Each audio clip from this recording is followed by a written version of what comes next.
কৃষ্ণভজন চলছে শিলিগুড়ির একটি মাল্টিপ্লেক্সে।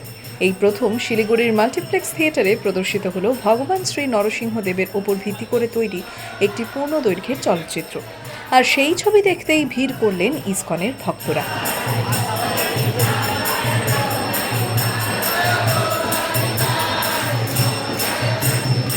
ইসকনের ভক্তদের হৃদয় ছুঁয়ে গেল ভক্তিময় অভিজ্ঞতা।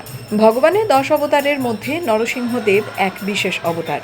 অর্ধসিংহ ও অর্ধমানব রূপে তিনি অবতীর্ণ হন রাজা হিরণ্যকশিপুকে দমন করে তার পরম ভক্ত প্রহ্লাদকে রক্ষা করতে। তাই ভক্তদের আবেগ ছিল বাঁধনহারা। ইসকনের শিলিগুড়ি শাখার পক্ষ থেকে জানানো হয়, এই প্রথম কোনো মেইন স্ট্রিম সিনেমা হলে এমনভাবে নরসিংহদেবের লীলাকে তুলে ধরা হয়েছে। ভবিষ্যতেও তারা এ ধরনের আধ্যাত্মিক চলচ্চিত্র সাধারণ মানুষের কাছে পৌঁছে দিতে প্রতিশ্রুতিবদ্ধ।